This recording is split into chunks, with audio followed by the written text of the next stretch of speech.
For decades, Mexico has been ravaged by violence from deadly drug cartels. 90,000 people missing and hundreds of thousands murdered. The most powerful is the Sinaloa cartel.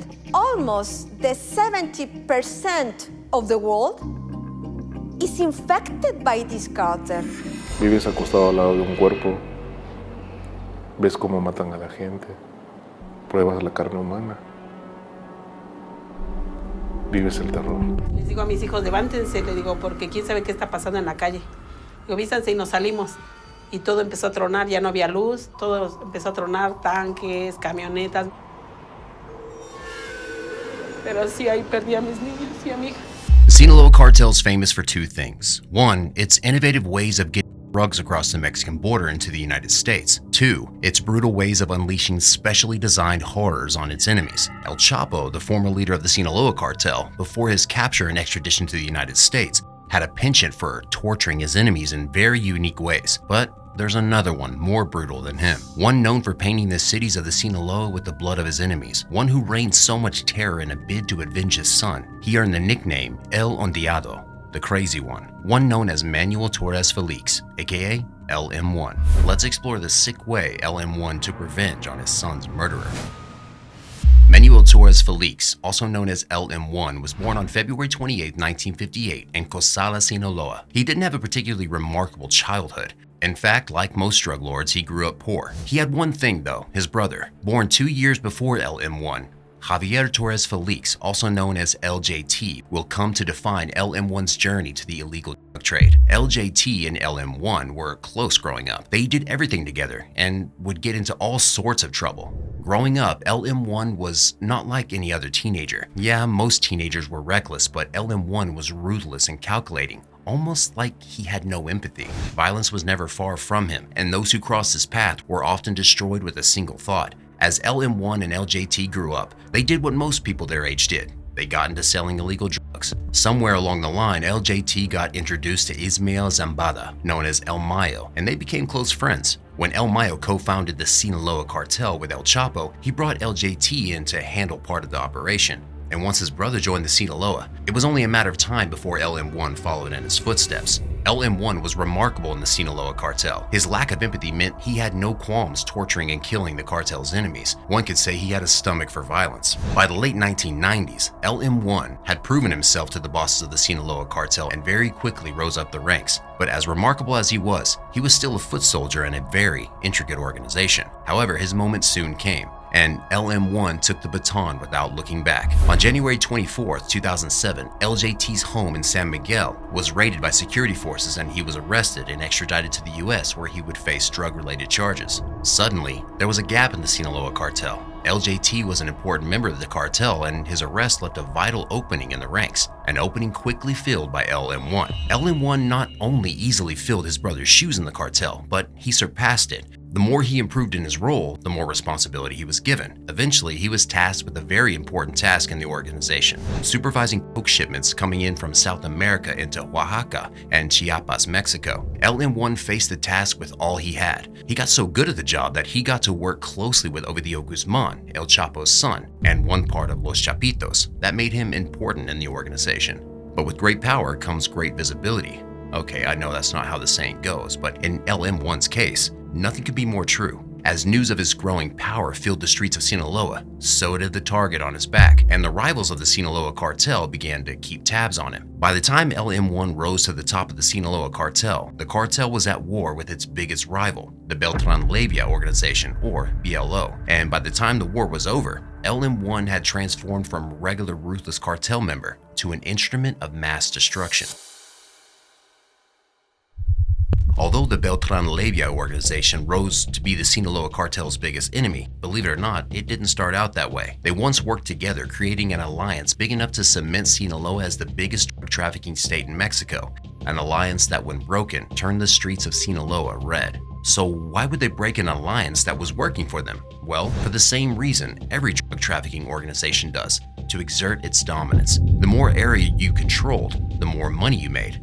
Greed is a powerful thing. It can turn brothers into enemies and can drive a wedge into even the most powerful and secure alliance. The bond between the BLO and the Sinaloa cartel stretches far back into the 80s when drug trafficking was just beginning to find its way into Mexico. The Leyva brothers, Alfredo, Arturo, Carlos, and Hector, grew up in poverty not far from where El Chapo grew up. And just like El Chapo, the illegal drug trade was the Leyva brothers' only hope for making real money in their small town of Guanajuato, Sinaloa. At first, they were just growing poppies for sale on the low.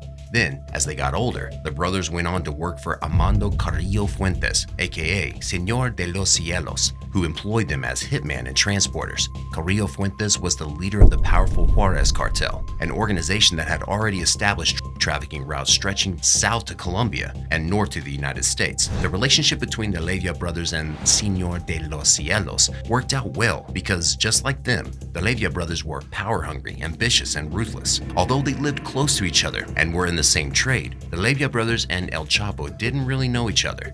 But then they worked together as hitmen for the Guadalajara cartel, and a powerful partnership was born. As both organizations reigned in Sinaloa, the Leyva brothers and El Chapo's connection grew stronger. And when El Chapo got arrested in 1993, the Leyva brothers showed up to help El Chapo's brother Arturo run the business and also moved large amount of cash into the prison to help El Chapo escape in 2001. Theirs was a partnership forged on the street of Sinaloa, of mutual respect and admiration for each other. By the time El Chapo escaped, the Leyva brothers' former boss Carrillo Fuentes died, which suddenly opened the door for the Beltran Leyva organization to be born. And when El Chapo needed an army to take on the Gulf and the Juarez cartels, the Leyva brothers showed up with their own army. But both organizations saw an opportunity to form a strong alliance, stronger than anything the Juarez cartel ever built. That way they could never be conquered. So the Leyva brothers, El Chapo, Juan Jose Esparragoza Moreno, aka El Azul, and Ismael Zambada Garcia, aka El Mayo, came together to form what became known as the Federation, or the Alianza de Sangre, the Blood Alliance. To make their alliance even stronger, the Federation members married each other's family members.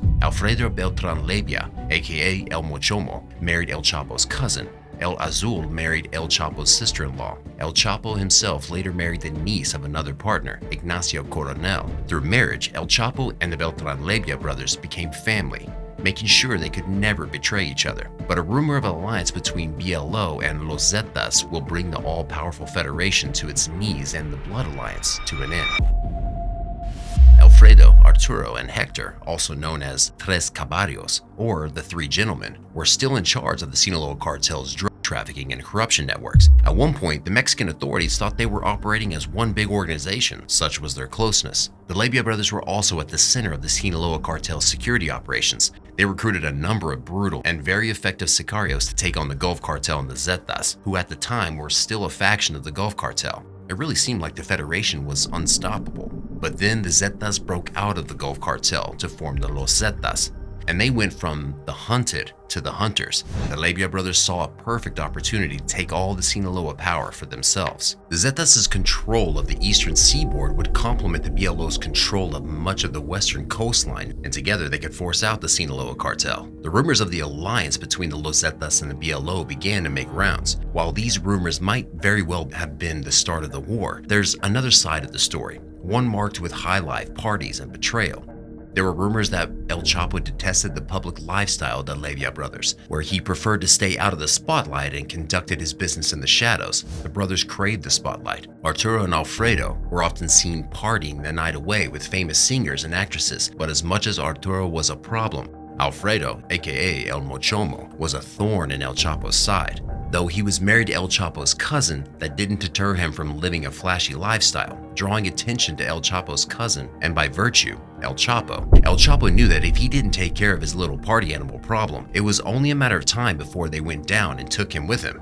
Tensions began to rise between them, and it came to a fever pitch when the army busted in on Alfredo on January 21, 2008 in his Culiacan home, arresting him and several of his men. Though Alfredo lived a public lifestyle, very few people knew where to find him, and because of the tension between the Leyva brothers and El Chapo, rumors began to swirl that El Chapo had grown tired of Alfredo's loud lifestyle and gave him up to the army. Alfredo's brother Arturo was seething with rage when his brother was arrested, but though he suspected his brother's arrest had El Chapo written all over it, he didn't want to react without all the facts, so he asked to meet El Chapo to discuss Alfredo's arrest. But before they could meet, El Chapo's son, Ivan Archivado, was released from jail on a technicality, and Arturo's worst fears became reality. It was clear that El Chapo had given Alfredo up to the army to rid himself of a problem and regain the freedom of his son. Arturo became enraged. He not only felt the sting of his brother's arrest, but he felt the even more brutal sting of betrayal. A betrayal from someone he thought of as family, someone he went to war for and fought as enemies. Arturo couldn't believe what was happening, but most importantly, he couldn't let El Chapo get away with it. It would signal to other cartels that the BLO was weak, and we all know what happens to the weak links. He needed to show not just strength, but brute force and power. Arturo wore the burden of avenging his brother like a soldier, ate with it, and went to sleep with it. He became obsessed with destroying El Chapo and anyone that worked with him. And thus, the BLO versus the Sinaloa cartel war was born. And the result was sheer violence creeping up on the streets of Sinaloa. Arturo didn't just want El Chapo dead. He wanted to cripple the Sinaloa cartel.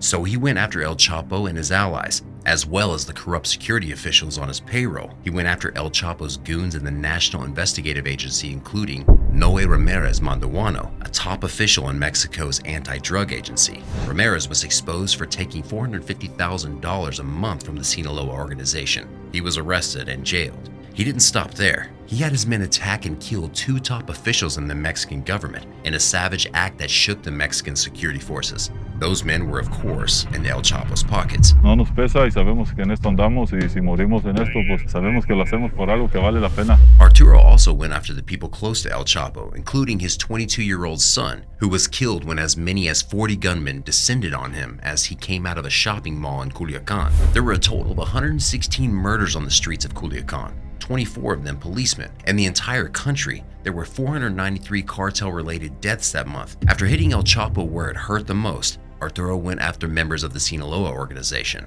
And on April 28, 2008, in an attempt to kidnap 20-year-old Atanasio Torres Acosta, the son of LM1, Arturo Sicario shot him multiple times, leading to his death. Atanasio wasn't alone when he was attacked. He was with his 4-year-old sister, Alondra, who sustained a gunshot to her shoulder. LM1's sister-in-law, Sandra Riveras Heredia, was also present and was shot in her leg. But while LM1 was reeling from the death of his son and his daughter's injury, Arturo decided to rub it in. After firing bullets at Atanasio, his sister, and his aunt, the Sicarios left a message they knew would drive the knife further into LM1's chest. The message read, "On behalf of your friend Arturo and his nephews Los Zetas, so you can understand Manuel Torres." LM1 lost his mind, and the demon within him came out to play.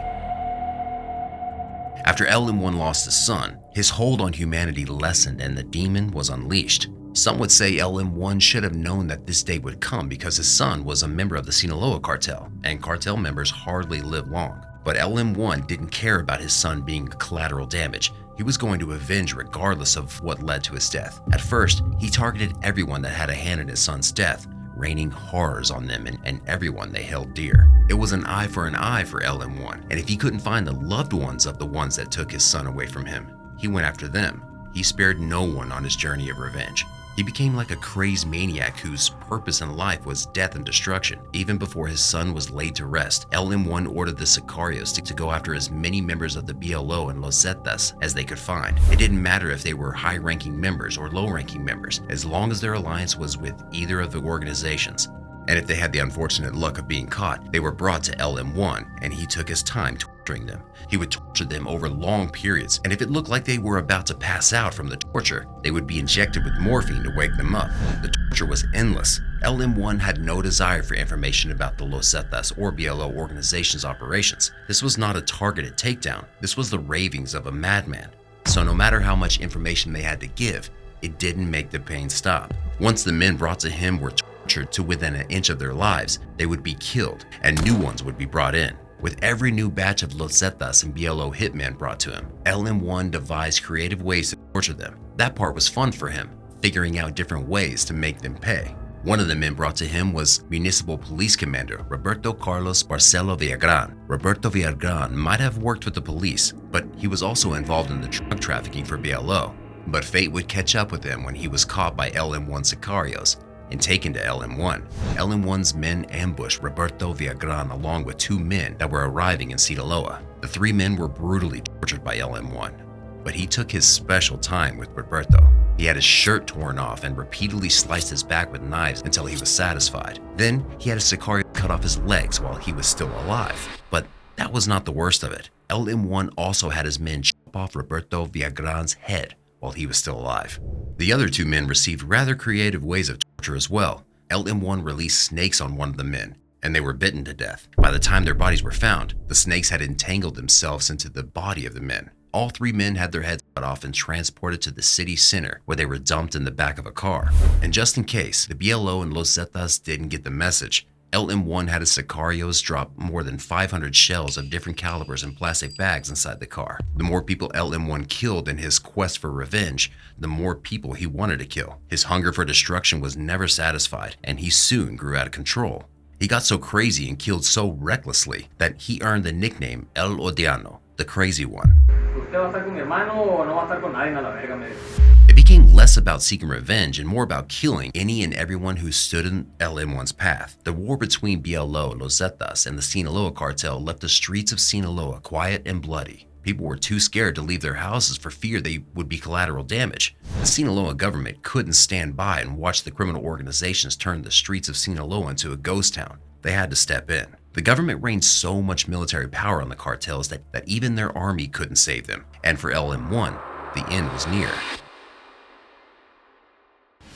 LM1 was said to have tortured and killed over 30 BLO sicarios with his bare hands, and the ones he didn't personally kill, he ordered his men to kill. Although he was losing his grip on sanity, he was also very smart. He knew wreaking that much havoc would put a price on his head, so he stayed out of plain view. He hid in the shadows and carried out his evil deeds. Even when he tortured the BLO sicarios, he never went out to do it. He had his men bring them to his remote ranch, and there he unleashed terror on them. And while he was on his killing spree, he continued to work with Ismael Zambada, aka El Mayo, to manage the affairs of the Sinaloa cartel. But as the BLO and the Sinaloa cartel waged war on each other, the city of Culiacan was suffering. Dead bodies filled the streets every day, gunshots became an everyday occurrence, and the residents lived in abject fear. Les digo a mis hijos, levántense, le digo, porque quién sabe qué está pasando en la calle. Digo, vístanse y nos salimos. Y todo empezó a tronar, ya no había luz, todo empezó a tronar, tanques, camionetas. Pero sí, ahí perdí a mis niños y a mi hija. The army stepped in. The Mexican government sent 2,000 troops to Sinaloa to stop the war and violence that held a tight grip on the once quiet state. And it wasn't easy. First of all, the war had gone on for so long that neither side wanted to stand down. There were only two ways this could go. The organization could win the war and absorb the strongholds of the other organization, or they could annihilate each other, laying waste to Sinaloa in the process. Neither option was particularly acceptable to the Mexican army. They wanted to do this with as minimal a blowback as possible on the residents of Sinaloa. That presented a challenge. How could the military neutralize the violence without the residents getting caught in the crossfires, especially when they knew the cartel members could resort to terrorizing the town on purpose in an effort to get the military to stand down? The military started from the lower levels of the cartels and worked their way up. They went after the BLO, and with Alfredo in prison, Arturo didn't have much backup. On December 16, 2008, Arturo Beltran Labia was gunned down by the government troops, and without their leaders, the BLO spiraled out of control. And it looked like the Sinaloa cartel was the last one standing.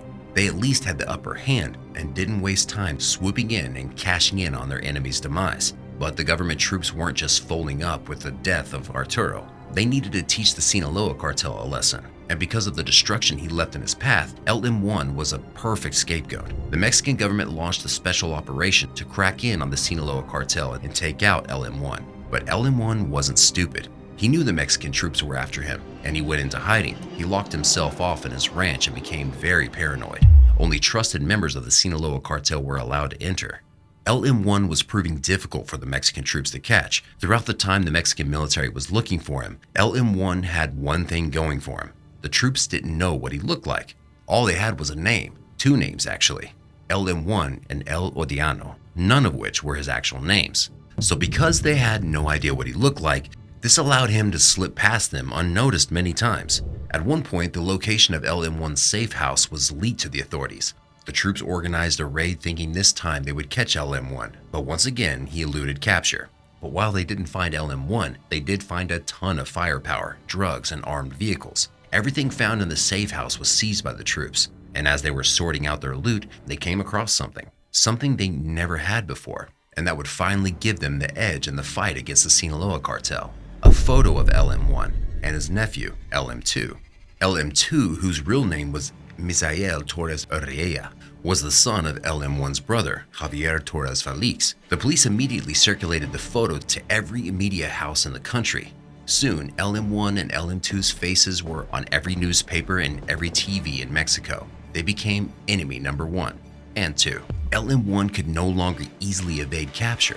He became even more of a recluse, hiding out in the hills and the valleys of Sinaloa, rarely frequenting urban areas. He would often go 2 or 3 days without sleep, always on alert. But try as he might, he couldn't hide out forever. Not when he had a massive target on his back. LM1's day of reckoning was coming, and there was nothing he could do to stop it. By 2011, LM1 had joined other drug lords on the blacklist of the Foreign Narcotics Kingpin Designation Act by the US government.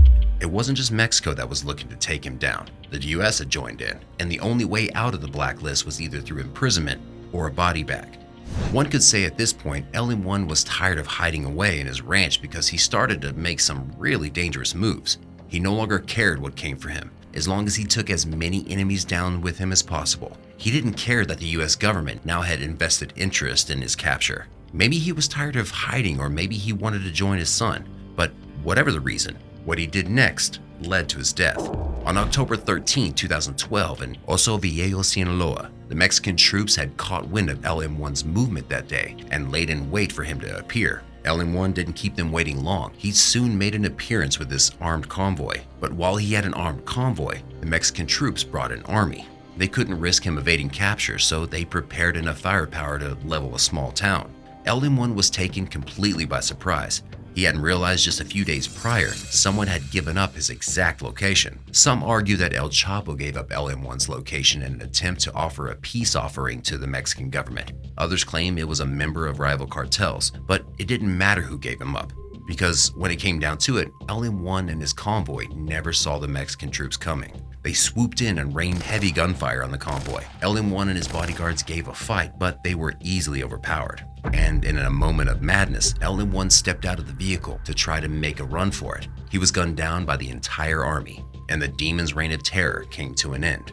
After the shootout, the military confiscated several stashes of weapons, ammunition, and other materials. LM1's body was sent to the forensic lab and a convoy of military personnel in order to prevent his goons from snatching it. A few days later, a family member was allowed to come and identify his body. Later, the body was released to his family, who had it transferred to the San Martin Funeral House in Culiacan, where family members and friends visited to pay their respects.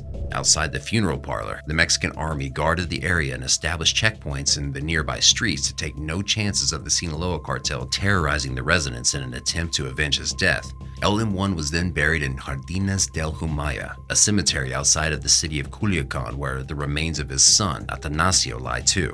A fitting end, don't you think, to be buried next to the boy for whom he wreaked so much havoc? But the story doesn't end there. LM1's death impacted the operation of the Sinaloa cartel. Being an important member of the organization, he left pretty big shoes to be filled. But the Sinaloa cartel took a few weeks to adjust their ranks and fill LM1's shoes, and even though the presence of the military increased in the city of Culiacan, it didn't stop the Sinaloa cartel from carrying out its operations, as it did before.